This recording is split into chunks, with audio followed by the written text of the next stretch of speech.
Good morning विद्यार्थी मित्रों। Lecture number 4 P block elements. मित्रों आज આપણે समूह 13 रासायनिक गुणधर्मों की चर्चा करीशुं। जे पैकी प्रथम गुणधर्म समूह 13 तत्वों हवा साथेनी प्रक्रिया। मित्रों सौथी प्रथम बात करूँ तो बोरोन एना स्फटिकमय स्वरूपनी अंदर अप्रतिक्रियात्मक होय छे। मित्रों अप्रतिक्रियात्मक होवाना कारणे ए बीजी कोईपण धातु के अधातु साथे प्रक्रिया करी सकतो नथी। मित्रों हूँ सामान्य तापमाननी बात करूँ छूँ कि सामान्य तापमाने बोरोन एना स्फटिकमय स्वरूप में अप्रतिक्रियात्मक होय छे अने अप्रतिक्रियात्मक होवाना कारणे ए बीजी धातु के अधातु साथे प्रक्रिया करी सकतुं नथी। एना पछी बात करिए तो एल्युमिनियम। मित्रों तमे जाणो छो कि एल्युमिनियम रासायणिक रीते निष्क्रिय धातु छे। केम तो तमे जाणो छो कि ज्यारे एल्युमिनियम ने हवामां खुल्ली राखवामां आवे त्यारे एना उपर ऑक्साइडनुं पड चढ़ी जशे अने आवी धातु उपर ऑक्साइडनुं ज्यारे पड चढ़ी जाए त्यारे ए धातु रासायणिक रीते निष्क्रिय बनी जती होय छे। हकीकतमां मित्रों एना उपर जमा थतुं रक्षणात्मक आवरण ए बीजी कोईपण धातु द्वारा एना उपर हुमलो थतो ए अटकावे छे। एटले के एम कही शकाय कि एल्युमिनियम उपर रहेलू ऑक्साइडनु जे पड हशे ए ऑक्साइडनु पड नवी थती रासायणिक प्रक्रिया ने अटकावी देशे, जेना कारणे एम कही शकाय कि एल्युमिनियम ए सामान्य तापमाने रासायणिक रीते निष्क्रिय होय छे। निष्क्रिय होवानुं कारण एना उपर जोवा मळतुं ऑक्साइडनु पड।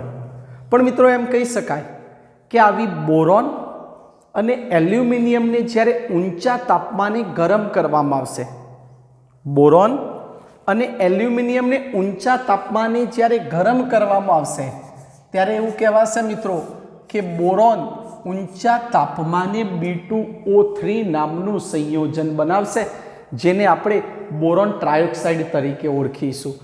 ए ज रीते एल्युमिनियम पण ऊंचा तापमाने ऑक्सिजन साथे प्रक्रिया करी Al2O3 नामनु संयोजन बनावशे, जेने आपणे एल्युमिना तरीके के एल्युमिनियम ऑक्साइड तरीके ओळखीशुं।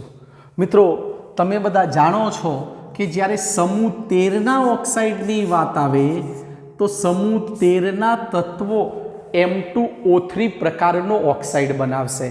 समूह 13 तत्वों M2O3 प्रकारनो ऑक्साइड बनावशे। ए ज रीते बोरोननो ऑक्साइड B2O3, एल्युमिनियमनो ऑक्साइड Al2O3।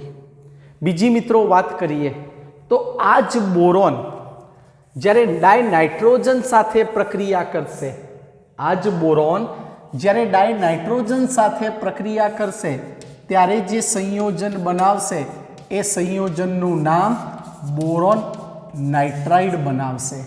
शुं बनावशे? Boron nitride.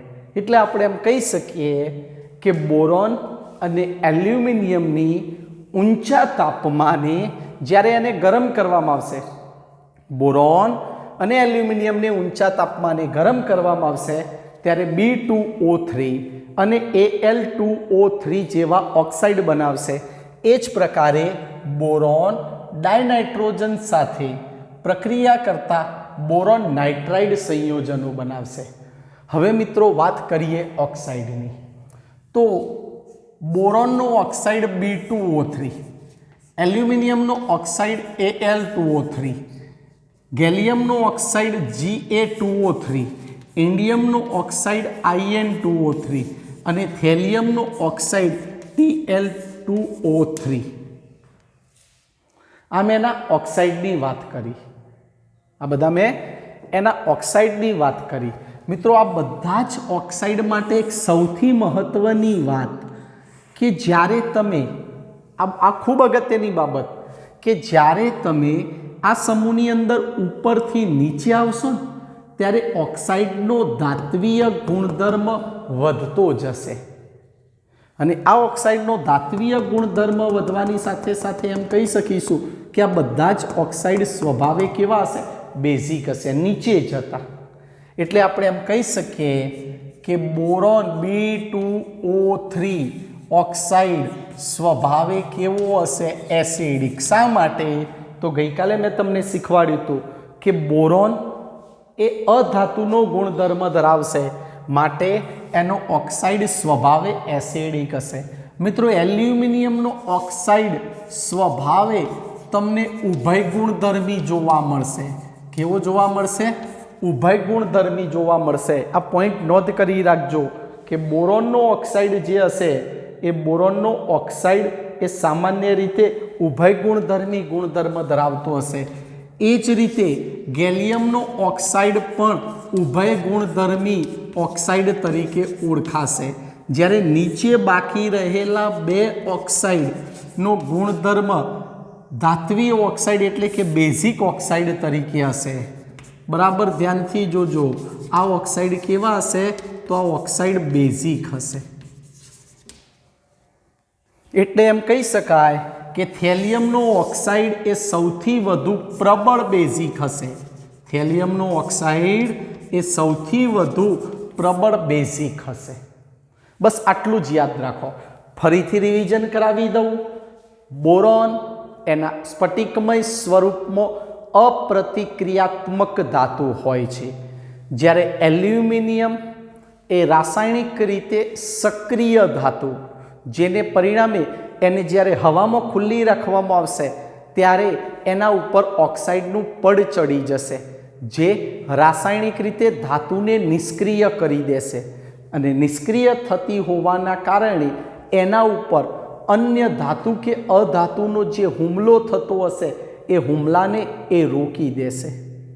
સાથે સાથે આ જ બોરોન અને આ જ એલ્યુમિનિયમને જ્યારે ઊંચા તાપમાને ગરમ કરવામાં આવશે ત્યારે ઓક્સિજન સાથેની પ્રક્રિયાથી ઊંચા તાપમાને ઓક્સિજન સાથેની પ્રક્રિયાથી B2O3 અને Al2O3 જેવા ઓક્સાઇડ બનાવશે. સાથે સાથે મિત્રો એ પણ વાત કરી દઉં કે B2O3 ઓક્સાઇડ સ્વભાવે એસિડિક હશે. એનું કારણ કે બોરોન એ અધાતુ તત્વ હોવાના કારણે, જ્યારે એલ્યુમિનિયમ અને ગેલિયમના ઓક્સાઇડ સ્વભાવે ઉભય ગુણધર્મી જોવા મળશે, જ્યારે ઇન્ડિયમની અંદર ધાત્વીય ગુણધર્મ જોવા મળતો હોવાથી ઇન્ડિયમનો ઓક્સાઇડ સ્વભાવે બેઝિક હશે. જ્યારે થેલિયમની વાત કરીએ તો થેલિયમની અંદર ધાત્વીય ગુણધર્મ સૌથી વધુ જોવા મળતો હોવાથી થેલિયમનો ઓક્સાઇડ સ્વભાવે પ્રબળ બેઝિક હોય છે. આ યાદ રાખજો ખાસ. એ જ પ્રમાણે બોરોન ડાયનાઇટ્રોજન સાથેની પ્રક્રિયાથી બોરોન નાઇટ્રાઇડ બનાવે છે. શું બનાવે છે? Boron nitride. આટલી બાબત ખૂબ મહત્વની, એમાં એના ઓક્સાઇડને ખાસ યાદ રાખજો. ચલો મિત્રો, સ્ક્રીનશોટ આનો લેવો હોય તો આ ભાગનો લઈ શકો છો.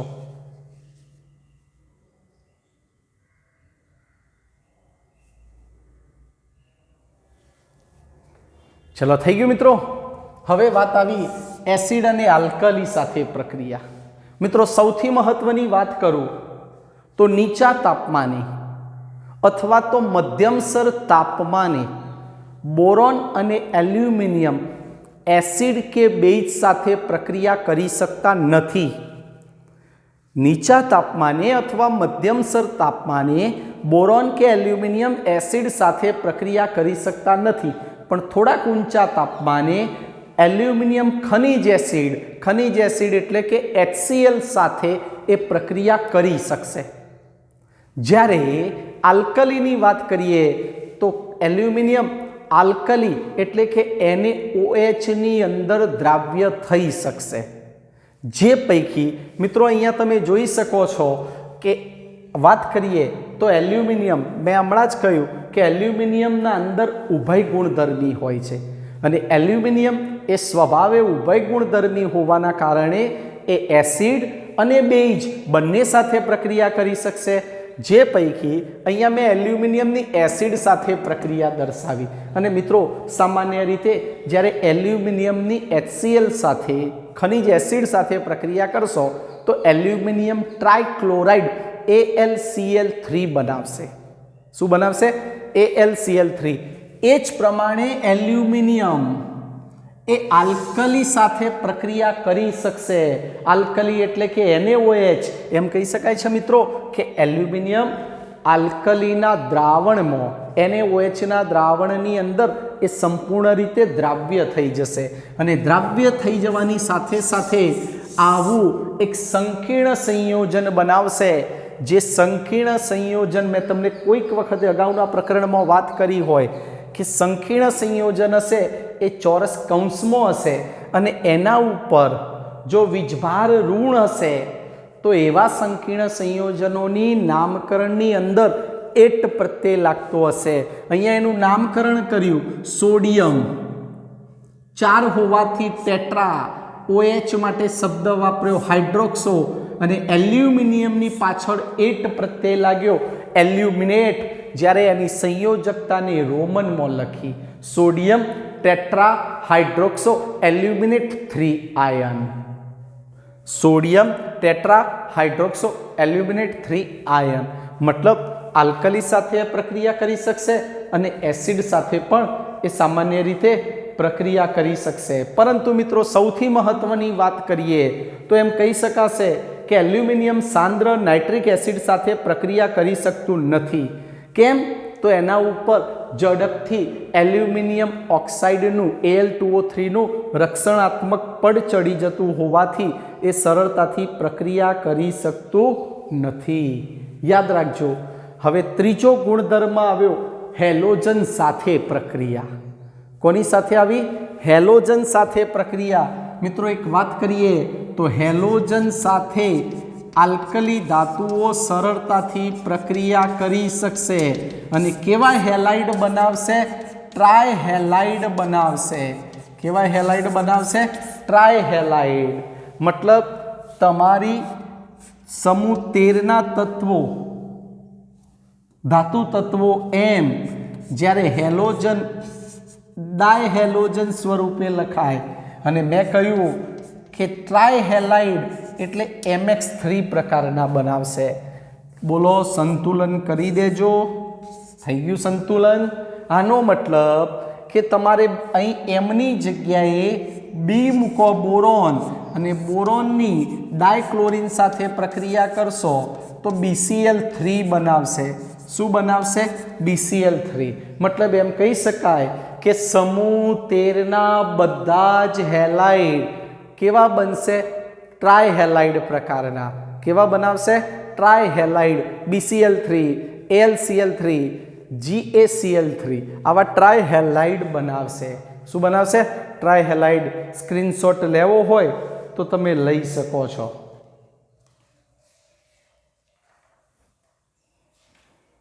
બોલો થઈ ગયું? થઈ ગયું પૂરું કામ? હા, કોની વાત કરી આપણે મિત્રો? આ વાત કરી માત્ર ને માત્ર સમૂહ 13ના તત્વોના રાસાયણિક ગુણધર્મો અને એમાં માત્ર ને માત્ર બોરોન અને એલ્યુમિનિયમના જ ગુણધર્મોની વાત કરી. માત્ર ને માત્ર કોની કરી? બોરોન અને એલ્યુમિનિયમના રાસાયણિક ગુણધર્મોની જ વાત કરી. જેમાં પ્રથમ ગુણધર્મ હવા સાથે પ્રક્રિયા, બીજો ગુણધર્મ એસિડ અને આલ્કલી સાથે અને ત્રીજો ગુણધર્મ હેલોજન સાથે. ત્રીજો ગુણધર્મ કોની સાથે? હેલોજન સાથે. સ્ક્રીનશોટ લેવાનો હોય તો લઈ શકો છો.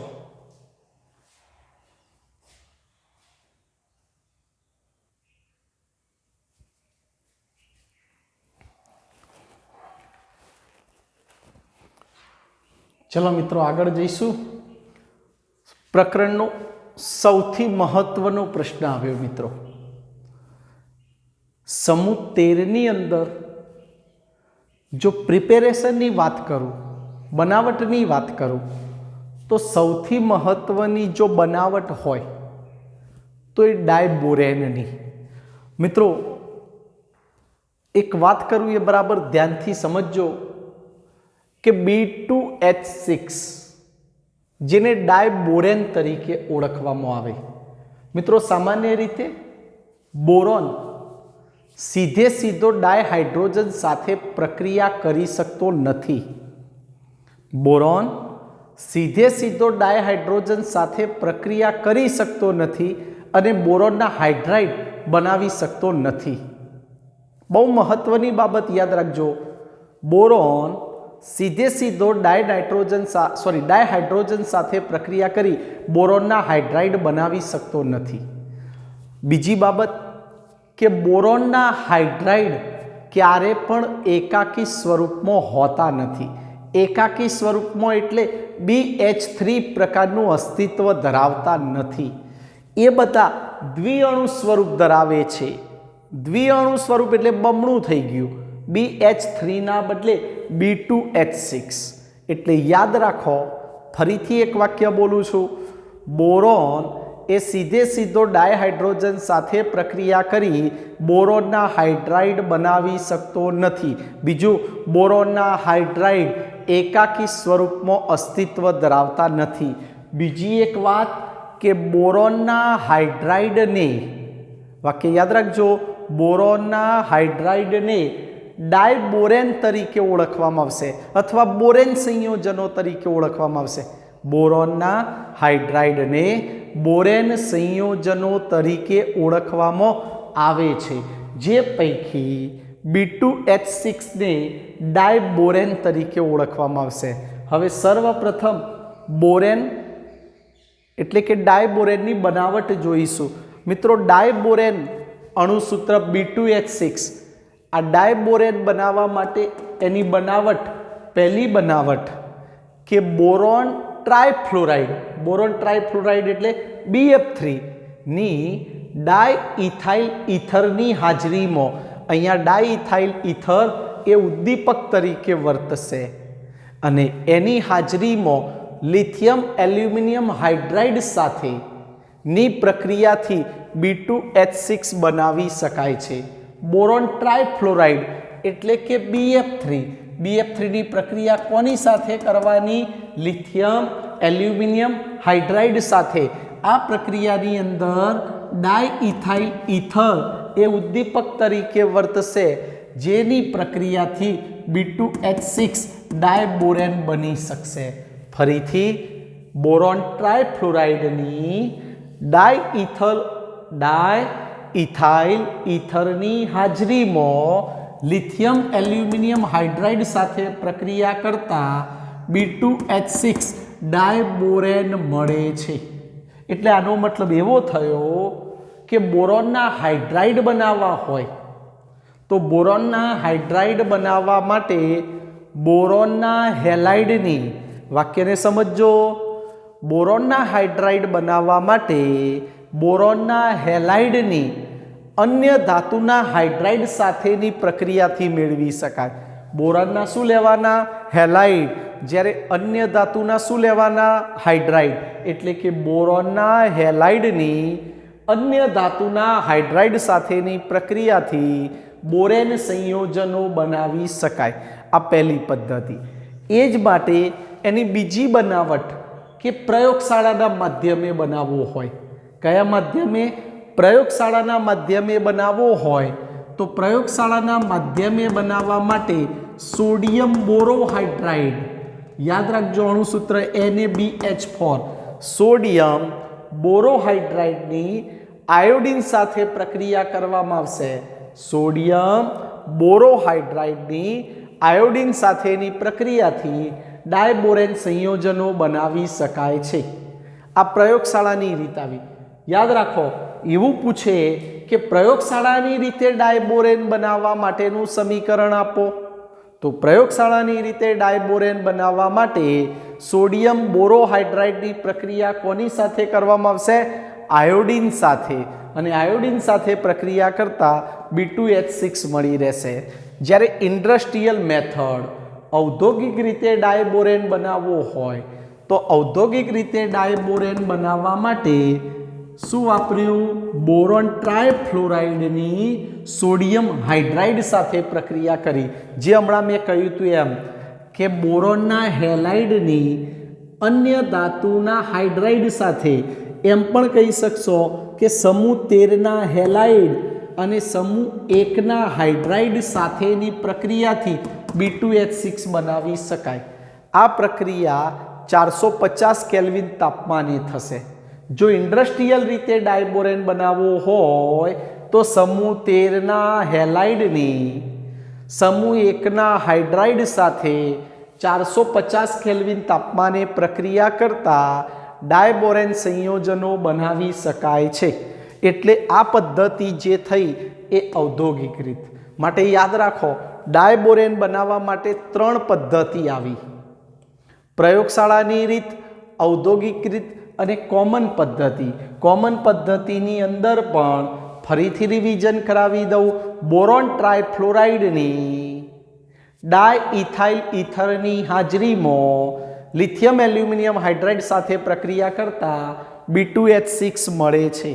એ જ પ્રમાણે જ્યારે પ્રયોગશાળાની વાત આવે તો સોડિયમ બોરોહાઇડ્રાઇડની આયોડિન સાથેની પ્રક્રિયાથી B2H6 મેળવી શકાય છે. જ્યારે ઔદ્યોગિક રીતે મેળવવો હોય તો સમૂહ 13ના હેલાઇડની સમૂહ 1ના હાઇડ્રાઇડ સાથે 450 કેલ્વિન તાપમાને પ્રક્રિયા કરતા B2H6 મેળવી શકાય છે. બીજું યાદ રાખજો, બોરોનના હાઇડ્રાઇડ હંમેશા દ્વિઅણુ સ્વરૂપે હોય. બોરોનના હાઇડ્રાઇડ એકાકી સ્વરૂપે અસ્તિત્વ ધરાવતા નથી. આ બધા ડાયમર સ્વરૂપ થયા. કયા સ્વરૂપ કયા? ડાયમર સ્વરૂપ. અને હવે વાત કરીએ એના ગુણધર્મોની, એના ભૌતિક અને રાસાયણિક ગુણધર્મો. સૌથી મહત્વની વાત કરીએ તો ભૌતિક ગુણધર્મોમાં અતિ ઝેરી રંગવિહીન વાયુ. અતિ ઝેરી રંગવિહીન વાયુ જ્યારે ઉત્કલન બિંદુ 180 કેલ્વિન. ઉત્કલન બિંદુ કેટલું? 180 કેલ્વિન. આ બાજુના ભાગનો સ્ક્રીનશોટ લેવો હોય તો લઈ શકો છો.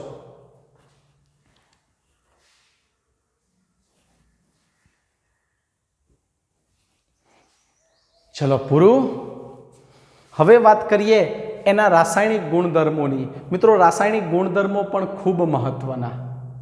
એના રાસાયણિક ગુણધર્મો પણ ખૂબ મહત્વના, જેમાં ડાયબોરેનને જ્યારે હવાના સંપર્કમાં લાવવામાં આવશે, અથવા એમ કહીએ કે ડાયબોરેનને જેવો હવામાં લાવીને ખુલ્લો કરવામાં આવશે તો આપમેળે સ્વયંભૂ એ સળગી જશે અને બોરોન ટ્રાયોક્સાઇડ બનાવશે, B2O3. મિત્રો, જ્યારે આનું દહન થશે, આપમેળે સ્વયંભૂ સળગી જશે, ત્યારે ખૂબ ઊંચું તાપમાન પ્રક્રિયાને અંતે મુક્ત થશે. એટલે કે પ્રક્રિયાને અંતે મુક્ત થતી ગરમી કેટલી? 1976 કિલો જૂલ પ્રતિ મોલ. કેટલી બધી ઊંચા પ્રમાણમાં ગરમી મુક્ત થશે. એટલે આ પ્રક્રિયા કેવી બની? ઉષ્માક્ષેપક પ્રક્રિયા. ફરીથી બોલી જાઉં છું કે B2H6 ડાયબોરેનને જ્યારે હવામાં ખુલ્લો રાખવામાં આવશે, હવામાં શું રાખવામાં આવશે? ખુલ્લો. ત્યારે હવામાં ખુલ્લો રાખવાથી આપમેળે સળગી ઉઠે છે અને B2O3 બોરોન ટ્રાયોક્સાઇડ બનાવશે અને પ્રક્રિયાને અંતે પુષ્કળ પ્રમાણમાં ગરમી અથવા તો ઉર્જા મુક્ત કરે છે, જે ઉર્જાનું મૂલ્ય 1976 કિલો જૂલ પ્રતિ મોલ. સાથે સાથે B2H6 પાણી સાથે જળ વિભાજન પ્રક્રિયા દર્શાવશે અને પાણી સાથેની જળ વિભાજન પ્રક્રિયાથી ઓર્થોબોરિક એસિડ અથવા તો બોરિક એસિડ H3BO3 બનાવશે. H3BO3 બનાવશે. સ્ક્રીનશોટ લઈ લો.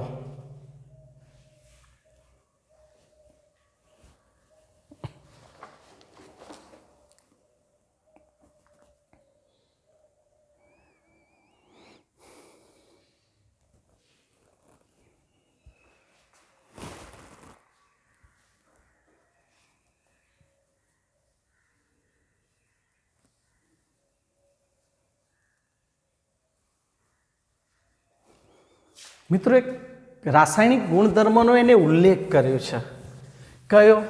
કે B2H6 લુઈસ બેઇઝનું ખંડન કરશે. લુઈસ બેઇઝનું શું કરશે? ખંડન કરશે અને એ લુઈસ બેઇજનો ઉલ્લેખ આ રીતે કર્યો છે મિત્રો, B2H6 બુકની અંદર પ્રક્રિયા આપી હશે 3 મિથાઇલ આપી છે મિત્રો, જોજો પ્રક્રિયા બુકની અંદર આ પ્રક્રિયાનો ઉલ્લેખ કરેલો છે મિત્રો, અને એની સાથે સાથે આ પ્રક્રિયામાં એને આ પ્રકારની રચના લખેલી છે મિત્રો.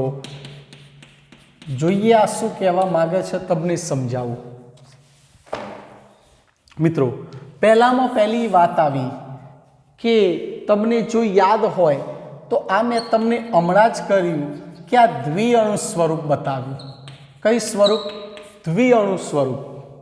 જ્યારે આના એકાકી સ્વરૂપની વાત કરીશું તો એકાકી સ્વરૂપ આ રીતે લખાશે BH3. અને મિત્રો તમે આના બંધારણની વાત કરો તો એના બંધારણની રચના કરીએ, એની લુઈસ રચના, તો એની સંયોજકતા કક્ષાની અંદર 3 ઇલેક્ટ્રોન હોય. હવે તમે જોઈ શકો છો કે હાઇડ્રોજનની હિલિયમ જેવી દ્વિસંવૃત રચના પ્રાપ્ત થઈ ગઈ, પરંતુ આની પાસે અષ્ટક રચના પૂર્ણ થતી નથી. એટલે આપણે એમ કહી શકીએ કે ગઈકાલના લેક્ચરમાં શીખી ગયા હતા, ઇલેક્ટ્રોનની શું ધરાવશે? ઉણપ ધરાવશે. માટે આપણે એમ કહીએ કે ઇલેક્ટ્રોન ઉણપ ધરાવતો અણુ બન્યો. કેવો અણુ બન્યો? ઇલેક્ટ્રોન ઉણપ ધરાવતો અણુ. અને જે ઇલેક્ટ્રોનની ઉણપ ધરાવતો હોય એ પોતાની અષ્ટક રચના પ્રાપ્ત કરવા માટે પ્રયત્ન કરશે, ત્યારે એ ઇલેક્ટ્રોન યુગ્મ સ્વીકારતો હોવાના કારણે એને લુઈસ એસિડ તરીકે ઓળખવામાં આવશે. મિત્રો અહીં આ એક રચના કરી છે મિત્રો, તમે જોઈ શકો છો કે એની પ્રક્રિયા આ રીતની કરવામાં આવી એક લુઈસ બેઇજ સાથે. આ કોણ છે મિત્રો? લુઈસ બેઇજ. નાઇટ્રોજનના 5 ઇલેક્ટ્રોન તમે જોઈ શકો છો, અને એક કાર્બન સાથે 3 હાઇડ્રોજન આ પ્રકારે જોડાઈ ગયા. કાર્બનની સંયોજકતા કક્ષામાં 4 ઇલેક્ટ્રોન હું મૂકી દઉં છું, જોઈ લો. આ હાઇડ્રોજનના મૂકી દીધા. હવે તમે જોઈ શકો છો કે આ કોણ છે મિત્રો? આ અણુ કયો? લુઈસ બેઇજ. કોણ છે મિત્રો? લુઈસ બેઇજ. અને આ લુઈસ બેઇજ શું કરશે? એની પાસે રહેલા અબંધકારક ઇલેક્ટ્રોન યુગ્મનું એ દાન કરશે, અને જે પોતાના અબંધકારક ઇલેક્ટ્રોન યુગ્મનું દાન કરે એને લુઈસ બેઇજ તરીકે ઓળખવામાં આવશે, અને જે ઇલેક્ટ્રોન યુગ્મનો સ્વીકાર કરશે એને લુઈસ એસિડ તરીકે ઓળખવામાં આવશે. એટલે કે આ લુઈસ એસિડ બનશે, આ લુઈસ બેઇજ બનશે. એ લુઈસ બેઇજનું ખંડન કરી નાખશે અને એની સાથે એ જોડાઈ જશે અને આ પ્રકારની રચના બનાવશે. આવા 2 ટુકડા હશે, માટે આગળ કેટલા લખ્યા છે? 2. આવી રચનાઓ 2 બનશે. આવી રચનાઓ કેટલી બનશે? 2 બનશે. અને જે એની ઇલેક્ટ્રોનની ઉણપ હતી એ ઇલેક્ટ્રોનની ઉણપ પૂરી કરશે, એટલે કે અષ્ટક રચના એ પૂર્ણ કરશે. એટલે આનો અર્થ આવો સમજો, Me3 એટલે મિથાઇલ, 3 ટાઈમ્સ મિથાઇલ, 1 2 અને 3. દરેક કાર્બન પરમાણુની ચતુસંયોજકતા પૂરી થઈ ગઈ. નાઇટ્રોજનની સંયોજકતા કક્ષામાં 5 ઇલેક્ટ્રોન, 5 ઇલેક્ટ્રોનમાંથી 2 ઇલેક્ટ્રોન અબંધકારક ઇલેક્ટ્રોન યુગ્મ છે મિત્રો. આ અબંધકારક ઇલેક્ટ્રોન યુગ્મ એ શું કરશે? બોરોનને પોતાના ઇલેક્ટ્રોન યુગ્મનું દાન કરશે, અને ઇલેક્ટ્રોન યુગ્મનું દાન કરવાને પરિણામે એ પોતે શું કરશે? ઇલેક્ટ્રોન યુગ્મનો સ્વીકાર, જે ઇલેક્ટ્રોન યુગ્મનો સ્વીકાર કરે એ લુઈસ એસિડ, જે ઇલેક્ટ્રોન યુગ્મનું દાન કરે એ લુઈસ બેઇજ. મેં ગઈકાલે એની સાથે સાથે કહેલું કે અત્યારે આ મધ્યસ્થ પરમાણુનું સંકરણ sp2 હશે, પણ જ્યારે લુઈસ બેઇજ એને ઇલેક્ટ્રોન યુગ્મનું દાન કરશે એ સમયે એના મધ્યસ્થ પરમાણુનું સંકરણ sp2 માંથી sp3 બની જશે. ક્લિયર મિત્રો? જોઈ શકો છો. કોઈ પ્રશ્ન થાય તો મને ફોન કરીને પણ તમે પૂછી શકશો મિત્રો. હવે આના પછી જે પોઈન્ટ આવશે એ બોરેજીન આવશે, જેને આપણે અલગ સ્વરૂપથી લઈશું, ભેગો નથી લેવો. એટલે આ લેક્ચરને અહીંયા આપણે પૂર્ણ કરીએ છીએ. આ લેક્ચરને અહીંયા પૂર્ણ કરીએ છીએ. લેક્ચર જોયા પછી કોઈ પણ પ્રશ્ન થાય તો મને ફોન કરીને પૂછી શકો છો. એના રાસાયણિક ગુણધર્મો ફરીથી હું કહી દઉં, ડાયબોરેનની 3 બનાવટો અને એના આ રાસાયણિક ગુણધર્મો 3, 1, 2 અને આ 3 રાસાયણિક ગુણધર્મો યાદ રાખજો. ડાયબોરેનની બનાવટો કેટલી? 3. પહેલી બનાવટ કઈ? તો બોરોન ટ્રાયફ્લોરાઇડની લિથિયમ એલ્યુમિનિયમ હાઇડ્રાઇડ સાથેની પ્રક્રિયા. કોની હાજરીમાં? ડાયઇથાઇલ ઇથર સાથેની હાજરીમાં B2H6 બનાવ્યો. બીજી બનાવટ જોઈ પ્રયોગશાળાની રીતે સોડિયમ બોરોહાઇડ્રાઇડની આયોડિન સાથે પ્રક્રિયા કરી અને B2H6 બનાવ્યો. ત્રીજી બનાવટ આવી ઔદ્યોગિક, જેમાં સમૂહ 13ના હેલાઇડની સમૂહ 1ના હાઇડ્રાઇડ સાથે 450 કેલ્વિન તાપમાને પ્રક્રિયા કરતા B2H6 બનાવી શકાશે. જ્યારે એના રાસાયણિક ગુણધર્મો 3 કે એને હવામાં ખુલ્લો રાખવામાં આવે તો ઝડપથી હવા સાથેના સંપર્કમાં આવવાથી સ્વયંભૂ આપમેળે સળગી ઉઠે છે અને પ્રક્રિયાને અંતે પુષ્કળ પ્રમાણમાં ગરમી પેદા કરે છે. સાથે સાથે એ પાણી સાથેની પ્રક્રિયાથી જળ વિભાજન કરશે અને પાણી સાથેની પ્રક્રિયાથી જળ વિભાજન કરવાની સાથે એ ઓર્થોબોરિક એસિડ બનાવશે. સાથે સાથે એ પોતે લુઈસ એસિડ હોવાના કારણે લુઈસ બેઝનું ખંડન કરી એની સાથે જોડાઈ જશે. આ એના 3 રાસાયણિક ગુણધર્મો. આ લેક્ચરને અહીંયા પૂર્ણ કરીશું.